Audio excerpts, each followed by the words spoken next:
তাই রানী কি করছে? রানী বলছে, কার ঘরে আছে গোপাল, কহো ডাক দিয়া, তোমার মায়ের প্রাণ যাই বিদরিয়া। কার ঘরে আছে গোপাল? গোপাল কার ঘরে আছে তুমি ডাক দিয়ে একবার কহো, আমার প্রাণ বিদীর্ণ হয়ে যাচ্ছে তোমার কান্না দেখে। এইবার সন্তানকে যদি কেউ অনেকক্ষণ না দেখে এবং তাকে যদি দেখবেন আমাদের এই বাস্তব জীবনে কারো বাচ্চা ছেলে বা মেয়ে ধরেন বাড়ির বাইরে যদি কখনো খুঁজে না পাওয়া যায়, প্রাণ এমন আকুল বিকুলি করে এবং এত কুকথা মনের মধ্যে আসে যে সেটা কিন্তু অন্যের সাথে শেয়ার করা যায় না। মানে তখন আর কোনো দিক বিদিক জ্ঞান থাকে না, শুধু যাকে দেখা হয় তাকেই বলা হয় যে আমার অমুককে দেখেছো, গিয়েছে কোথায়, তার খেলার সাথীদের সাথে তার আশপাশ বাড়িটা আমরা কিন্তু এইভাবে খোঁজ নিই। তো যেহেতু গোপাল লুকিয়ে গেছে, গোপালের মনে হয়েছে কি ক্ষোভ, যে মায়ের কাছে আমি ধরা দিয়েছিলাম ভক্তির জন্যে, সেই মা যখন আমাকে এমনভাবে তাড়া করলো, তাই আমি আজ মায়ের থেকে অন্তহিত হয়ে যাব। তাই মায়ের যখন সেই জ্ঞান এসছে, সন্তানের প্রতি যে জ্ঞান, যে বাৎসল্য জ্ঞান এসছে, তখন কিন্তু আর সে গোপালকে পাচ্ছে না। তাই তিনি কি বলছে, কার ঘরে আছো গোপাল, কহ ডাক দিয়া, তোমার মায়ের প্রাণ যায় বিদরিয়া। তোমার মায়ের প্রাণ একদম বিদরিয়া যাচ্ছে, গোপাল তুমি কোথায় আছো, একবার দেখা দাও। এইবার রানীর কিন্তু মনে আক্ষেপ এসে গেছে যে গোপালকে যদি আমি না পাই, গোপালকে যদি আমি হারিয়ে ফেলি, তাহলে আজ নন্দ মহারাজের কাছে আমি কি বলবো। তাই তিনি মনে মনে বলছে কি, যে আমি কিছু নাহি জানি, ভাঙ্গিয়াছে ক্ষীর ননি, তোমারে সুধাই তার কথা, না দেখি গোকুল চাঁদ কেমন করো এ প্রাণ, বলো না গোপাল পাব কোথা।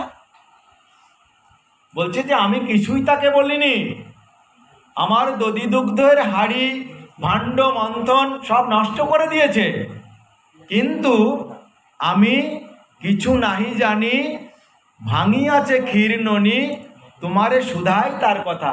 রোহিণীকে আবার বলছে, কি দেখি না দেখি গোকুল চাঁদ কেমন করো এ প্রাণ, বলো না গোপাল পাবো কোথা। বলো হে গোকুলের মানুষজন, তোমরা আমায় বলো আমি গোপালকে কোথায় পাবো। আমি কি এমন জানি, কোলে লইয়া যদুমণি বাসারে করাই স্তন পান। রানী কিন্তু বিস্মৃত হয়ে গেছে, পূর্বে যে ঘটনা ঘটালো, তাকে লাঠিতে তাড়া করছে, মার ইত্যাদি, এই কথা তিনি বিস্মৃত হয়ে গেছে, সব ভুলে গেছে। ভুলে এখন অন্য কথা বলছে, তিনি এখন ভুল বকছে। বলছে যে আমি কি এমন জানি, কোলে লইয়া যদুমণি, আমি তো তাকে কোলে নিয়ে স্তন পান করাচ্ছিলাম, কিন্তু মোরে বিধি বিলম্বিল, উথলি গোরস গেল, তা দেখি ধরিতে নারী প্রাণ। বলছে আমি তাকে কোলে নিয়ে স্তন পান করাচ্ছিলাম, এমন সময় দেখি যে আমার ধবলি শ্যামলি গাভীর যে দুগ্ধ, সেটা উনুনের পরে উথলিয়ে পড়ে যাচ্ছে। এটা দেখে আমি প্রাণে সহ্য করতে পারিনি, নষ্ট হচ্ছে বলে আমি তাকে কেবল কোলের থেকে নামিয়ে দিয়েছি, আর সে যে কোথায় হারিয়েছে আমি কিছু জানি না। এইভাবে মা কিন্তু ক্রন্দন করা শুরু করেছে, বাবা গোপাল, বাবা গোপাল, বাবা গোপাল তুমি কোথায়, তুমি এসো একবার বাবা। আমি তো তোমাকে আমি কখনো তো রাগ করি না, কখনো মারতে যায় না, আমি তো ওই ধবলি গায়ের দুগ্ধ দেখতে গেছি, তুমি কোথায় হারিয়ে গেলে বাবা। এই বলে তিনি কান্না করছে। কি বলছে, ভুলিলাম রোহিণীর বলে, গোপাল না লইনু কোলে, সে কোপে কুপিত যদুমণি। বলছে আমি রোহিণী যদি আমায় না বলতো যে দিদি তোমার ওই দুগ্ধ পড়ে যাচ্ছে, আমি তাকে কোল থেকে যেই নামিয়ে দিয়েছি, আর তিনি কুপিত হয়ে গেছে, মানে রেগে গেছে। আমি রোহিণীর কথা না শুনলে আমার গোপাল কিন্তু কুপিত হতো না। মনে হচ্ছে পূর্বের কথা সবই সে ভুলে গেছে, যেভাবে সে তাকে তাড়া করেছে, তাকে খেতে দিয়ে ইত্যাদি ইত্যাদি সব ঘটনা কিন্তু ভুলে গেছে। এটা কিন্তু গোপালই তাকে কিন্তু ভোলাচ্ছে। সে বলছে যে আমি দিদি রোহিণীর কথা মতো যেই না আমি গোপালকে কোলের থেকে নামিয়ে ওই দুগ্ধের দুগ্ধকে রক্ষা করতে, অর্থাৎ দুগ্ধের কড়াই থেকে যে দুগ্ধ পড়ে যাচ্ছে উতলিয়ে, সেটা যেই রক্ষা করতে গেছি, আর সেই কোপে সে কুপিত হয়েছে। কুপিত নয়ন কোণে চায়া ছিল আমা পানে, আমি কি এমন হবে জানি। বলছে এমনভাবে রাগ দেখিয়েছিল এবং এমনভাবে গোপাল আমার দিকে তাকিয়েছিল যে এমন হবে আমি কিন্তু এটা বুঝতে পারিনি। তোমরা করিছ খেলা, রাখালদের বলছে, হে রাখালগণ, তোমরা করিছ খেলা, গোপাল আমার কোথা গেলা, দর করি বলো এক বল।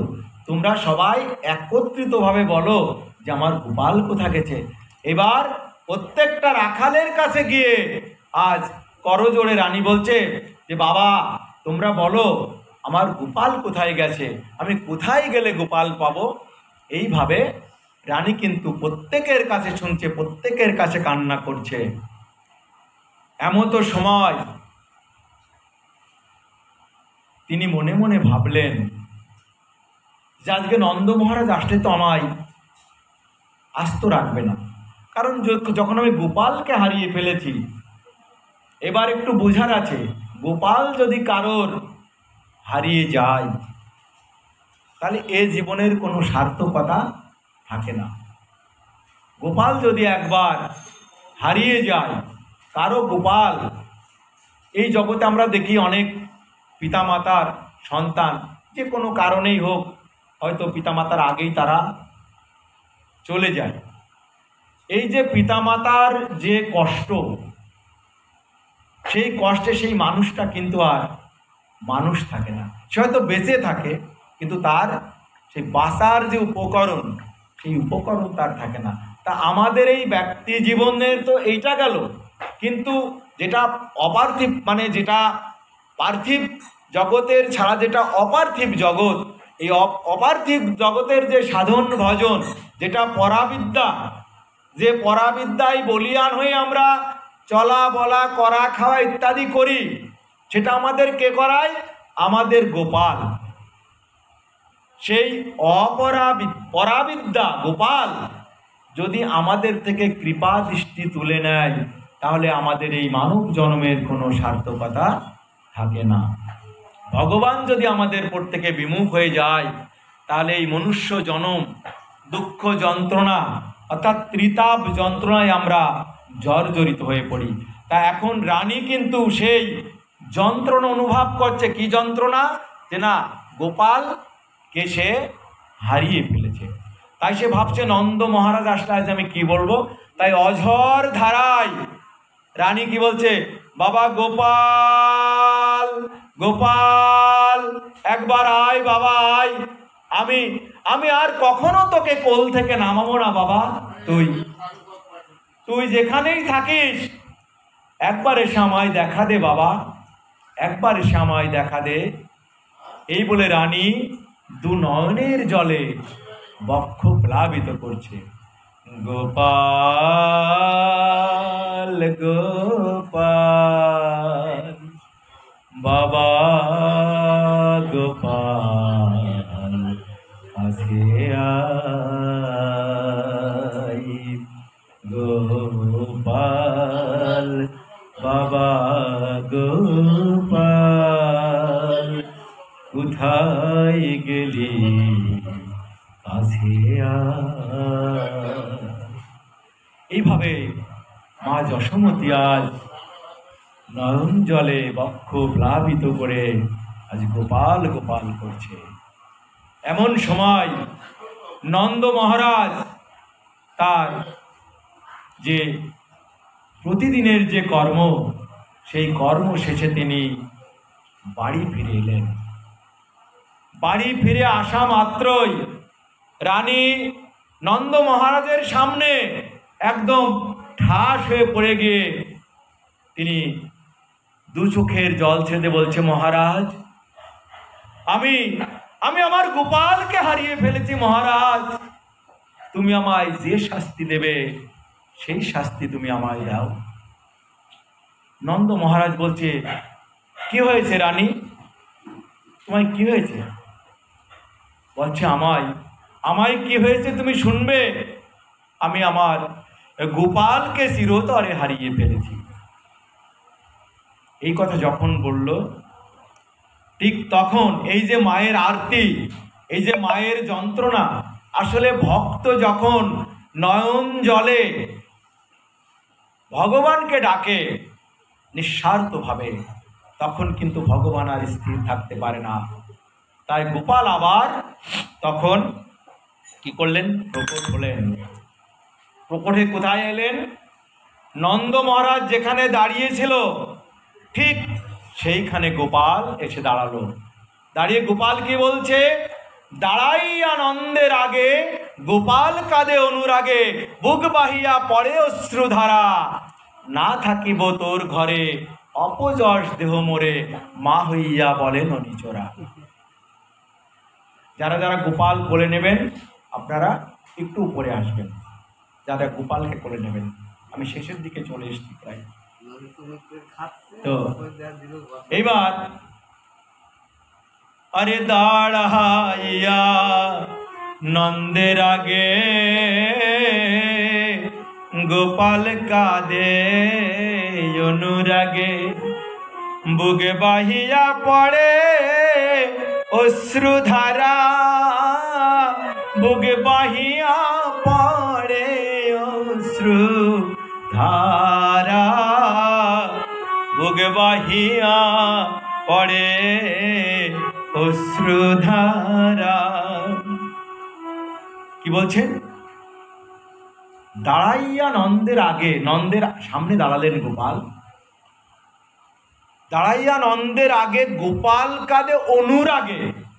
অনুরাগের কান্না কেমন? অনুরাগ আর রাগের মধ্যে পার্থক্য আছে। অনুরাগের ঘরে মার্গা চাবি, যদি রূপনগরে যাবি। অনুরাগের ঘরে চাবি না মারলে কখনো রূপনগরে যাওয়া যায় না, বললেন।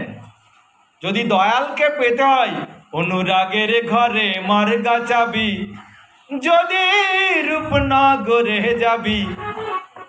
অনুরাগের ঘরে মার্গা চাবি। তাহলে অনুরাগের ঘরে চাবি না মারলে কখনো দয়াল চাঁদকে পাওয়া যায় না। তাই অনুরাগে গোপাল কাঁদছে। হ্যাঁ, যেমন বিভাব, অনুভাব, সঞ্চারী ভাব, তিন ভাবে ভাবান্বিত না হলে ভজনের রাস্তায় যাওয়া যায় না। তেমনি অনুরাগ যদি না জন্মায়, তাহলে আমার যদি অনুরাগ না জন্মায় যে আমি গোপাল পুজো করবই, এটা হচ্ছে অনুরাগ। এই অনুরাগে ভাবান্বিত না হলে কখনো গোপালকে পাওয়া যায় না। তা অনুরাগের কান্না কাঁদছে গোপাল। দাঁড়াইয়া নন্দের আগে গোপাল কাঁদে অনুরাগে, বুক বাহিয়া পড়ে অশ্রুধারা, না থাকিব তোমার ঘরে অপযশ দেহ মোরে, মা হইয়া বলে ননিচোরা। বলছে মা হয়ে আমায় ননিচোরা বলে। বাবা, আমি তোমার ঘরে আর থাকবো না, থাকবো না, থাকবো না। যে মা হয়ে ছেলেকে চোর বলে সেখানে থাকা যায়? যদি মা কাউকে চোর বলে, আপনারা বিচার করে দেখুন, যদি মা কাউকে চোর বলে যে আমার ছেলে চোর, তাহলে সেই ছেলে বাড়ি থাকতে চায়? যে নিজের মাই যখন আমার চোর বল, তাহলে আমার আর বেঁচে থাকার আর না বেঁচে থাকার তো কোনো পার্থক্য নেই। এই জন্য গোপাল এত রেগে গেছে যে সে আমায় ননিচোরা বলে, আমি ঘরেই থাকবো না। কি বললেন? বলছে মা কি করে জানো বাবা? গোপাল আমার ফুপিয়ে ফুপিয়ে কাঁদছে। দেখবেন যে বাচ্চা যখন রেগে যায় না, তখন আর গলার সারবে না, চোখ দিয়ে জল পড়ে আর মুখ দুটো ফুলে ফুলে ওঠে, এরকম ফুপিয়ে ফুপিয়ে কান্না করে। মানে এরকম কোক তোলে আর কান্না করে। রাগ হয়ে গেলে দেখবেন ঠিক গোপাল ওইরকম ফুপিয়ে ফুপিয়ে কাঁদছে। কিভাবে? বলছে জানো বাবা, ধরিয়া যুগল করে আনিয়া বান্ধিয়া সান্দন ডোরে, বাঁধে রানী নবনীলা দিয়া। বলছে আমার এই নবনীর দায়ে আমাকে কি করে, এই আমার যে কচি পল্লবের মতো হাত, এই দুটো হাত ধরে ওই গাভী সাদা দড়ি দিয়ে আমার হাত বাঁধে। এত কষ্ট আমি সহ্য করতে পারি? তাই বলছে ধরিয়া যুগল করে বান্ধিয়া ছান্দন্ডরে, বাঁধে রানী নবনীলা গিয়া, আহিরি রমণী হাসে দাঁড়াইয়া চারিপাশে, হয় না হয় দেখো বিচারিয়া। বলছে আর আমাকে এমনভাবে ধরে মারে, বাঁধে, আমি এই আহিরি রমণী মানে গোয়ালিনীরা, আহিরি মানে গোয়াল, আহিরি রমণী মানে এই গোয়ালদের ঘরের মা বোনদের রমণী বলে, আহিরি রমণী বলা হয়। আহিরি মানে গোয়াল। তো ওই আহিরি রমণীরা আমার এইটা দেখে তারা হাসাহাসি করে। তা আমাকে যখন মারে যদি কেউ হাসে, তার সেই দুঃখ সহ্য করা যায়? তাই আমি কি করব? আমি আর থাকবো না। আমি মাকেও বলেছি, কি বলেছি, বলি আর আমারে মারিস নে মা, আর আমারে মারিস নে মা, ননি চুরি আর করব না, আর আমারে মারিস নে মা।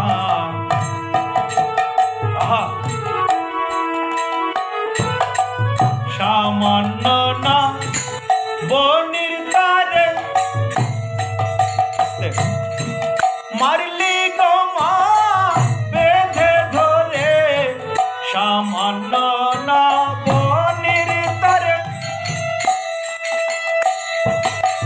মারলি গো মা বেঁধে ধরে, দয়া নেই মা তোর অন্তরে, বলি দয়া নেই মা তোর অন্তরে, অল্পেতে তাই গেল জানা, আর আমারে মারিস নে মা।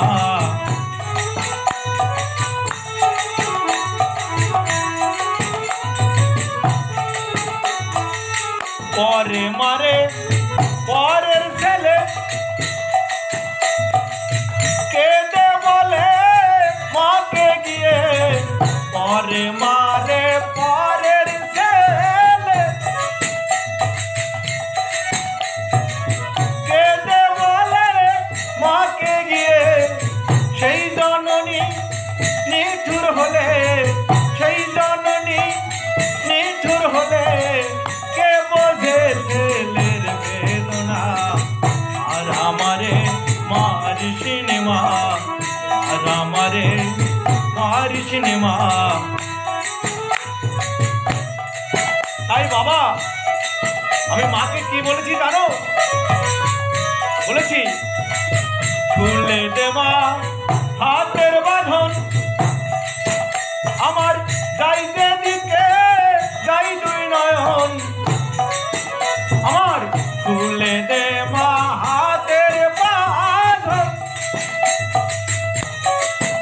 আমার যাই যেদিকে যাই দুই নয়ন, আমি পরের মাকে ডাকবো এখন, পরের মাকে ডাকবো এখন, তোর ঘরে আর রব না, আর আমারে মারিস নে মা।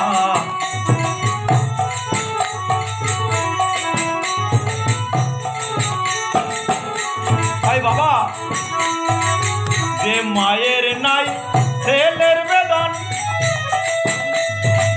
সেই ছেলের মার বৃথা জনম, আর যে মায়ের নাই ছেলের বেদন,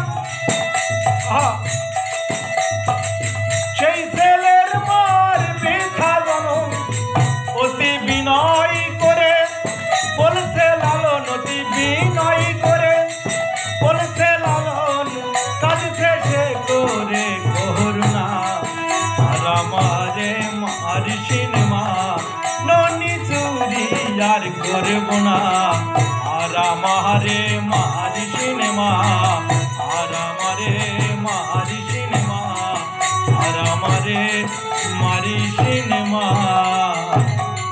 তাই বাবা আমি মাকে এত করে বললাম যে আমি ননি চুরি করিনি, তার করে ধরে, তার হাতে পায়ে ধরে কত বিনয় করেছি, কিন্তু সে আমায় কোনো কথা শোনেনি।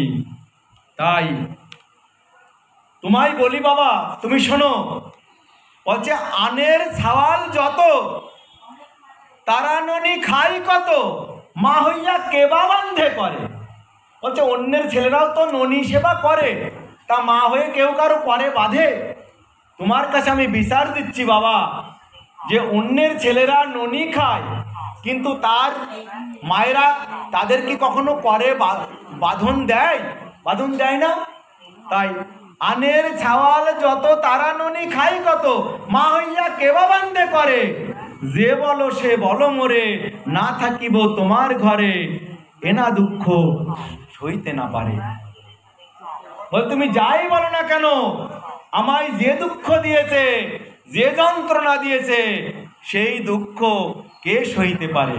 আমি আর তোমার ঘরে থাকবো না। এই বলে গোপাল আমার বাবা নন্দ মহারাজের কাছে ফুপিয়ে ফুপিয়ে কাঁদছে। আর কি বলছে? বলাই খায়াছে ননি, মিশা চোর বলে রানী। বলছে বলাই দাদা ননি খেলো, তার কিছু হলো না, শুধু শুধু মিছে আমাকে চোর বলছে।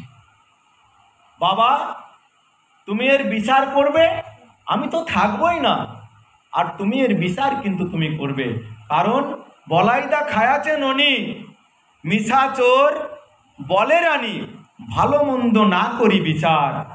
এবার শুনুন একটা খুবই মূল্যবান কথা। পরের ছাওয়াল পায়া মারেন আসেন ধায়া, শিশু বলি দয়া নাহি তার। এই জায়গা কিন্তু একটা ছোট্ট করে, যশোমতী তো দাঁড়িয়ে আছে হা করে, কোনো কথা বলার কায়দা নাই, ছোট্ট করে একটা টাচ দিয়ে গেল গোপাল, কি যে পরের ছাওয়াল পাইয়া মারেন আসেন ধায়া, শিশু বলি দয়া নাই তার। বলছে একটা বাচ্চা ছেলে, শিশুর প্রতি তো সবারই করুণা থাকে, আমি একটা শিশু, আমি তো পরের ছেলে, আমি তো মা যশোমতীর ছেলে নয়, এ কথা আগে আমি একবার বলেছি। তা পরের ছেলে, আমি তো দেবকীর সন্তান, এই জন্যই সে আমার মারে ধরে দড়ি দিয়ে বাঁধে। তাই পরের ছাওয়াল পাইয়া মারেন আসেন ধায়া, শিশু বলি দয়া নাই তার।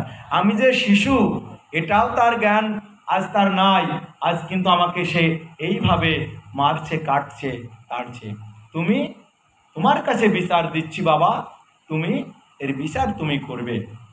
আর কি, তোমরা আমায় অনেক কিছু দিয়েছ, আমার অনেক গহনা দিয়েছ, আমার বাজুবন্ধ দিয়েছ, কোটিতে কিং কিনি দিয়েছ, অঙ্গদ বলাই তার ইত্যাদি ইত্যাদি আমায় সবই তোমরা দিয়েছ। তাই আমি একটা মিনতি করছি, আমি তো চলেই যাব, তা চলে যখন যাব, তা তোমাদের কাছে আমি ঋণী থাকবো না। ভগবান কখনো কারোর কাছে ঋণী থাকে না, বুঝলেন? কোনো কারোর কাছে ভগবান কিন্তু ঋণী থাকে না। তাই তিনি কি বলছেন? অঙ্গদ বলাই তাড়ো আর যত অলঙ্কার, আর মণি মুকুট আর হার, সকল খসাইয়া লহ আমার বিদায় দেহ, এনা দুঃখে যমুনা হব পার। এই যে আমার যে যন্ত্রণা, আমার যে কষ্ট, আমাকে যেভাবে মারলো ধরলো, আমার যেভাবে হাতে বাঁধলো, শিশু বলে তার প্রাণে একটু মায়া হলো না। তাই তোমরা আমায় যে অলঙ্কার দিয়েছ, সকল কিছু খুলে নাও, এই দুঃখে আমি যমুনা হব পার। কই গোপাল কোলে নেবে কে কে? আসুন, এবার একদম সময় হয়ে গেছে। গোপাল কোলে নেবে কে? আসুন।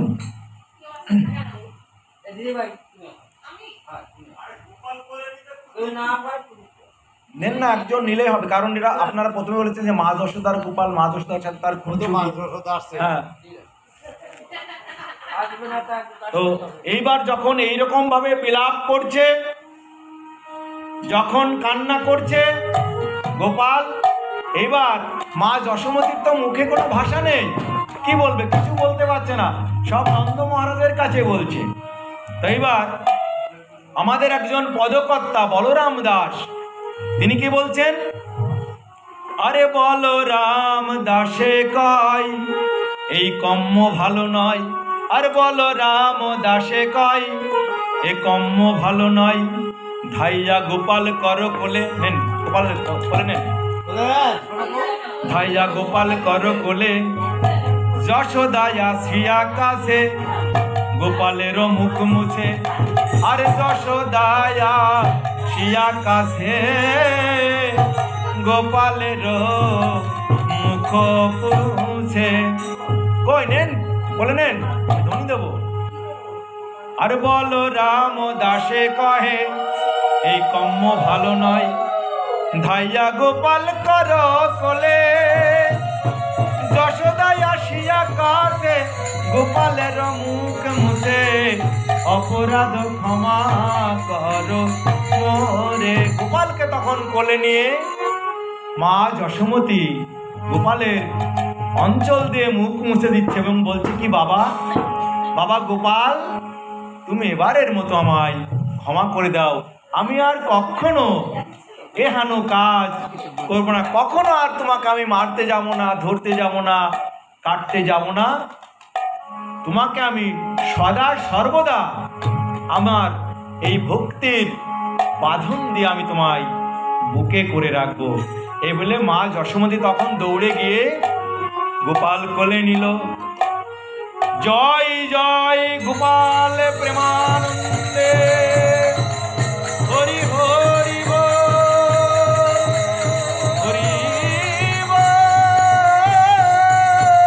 হরি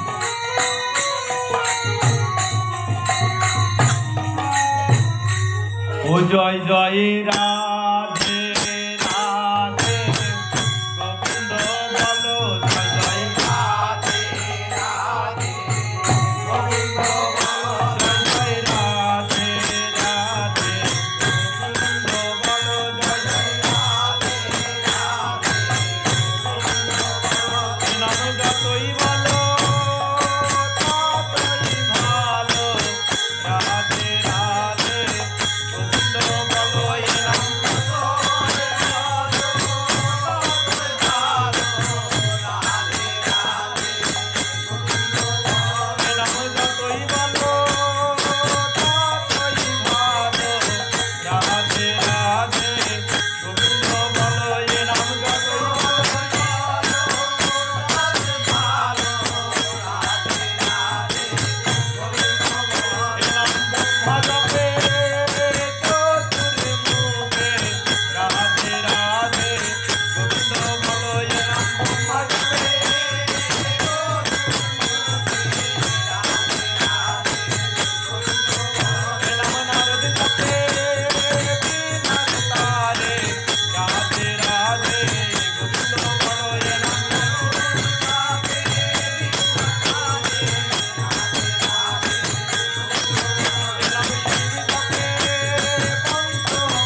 জয় জয় গোপাল কি, জয় জয় গোপাল কি, জয় জয় গোপাল কি, জয় জয় মহাপ্রভু কি, নিত্যানন্দ প্রভু কি, অদ্বৈত প্রভু কি, শিবাস ঠাকুর কি, গদাধর পণ্ডিত কি, কালীধাম কি, কালীধাম কি, নবদ্বীপ ধাম কি, আপন আপন গুরুদেব কি, আপন আপন গুরুদেব কি, খোল করতাল কি, খোল করতাল কি, হরনাথ পাড়ার মঙ্গল কি, হরনাথ পাড়া বারোয়ারি ঠাকুর মন্দিরের মঙ্গল কি। জয় জয় নিতাই গৌর নাথ প্রেমানন্দে হরি হরি হরি হরি। সকল ভক্তবৃন্দের কাছে একটি নিবেদন, এই পাঠের মধ্য দিয়ে অনেক ভুল ত্রুটি যেটা হয়েছে আপনারা ক্ষমা সুন্দর দৃষ্টিতে মার্জনা করবেন। সবাই বলুন জয় নিতাই, জয় গৌর, জয় গোপাল, জয় রাধা কৃষ্ণ। হরি বল হরি বল হরি বল।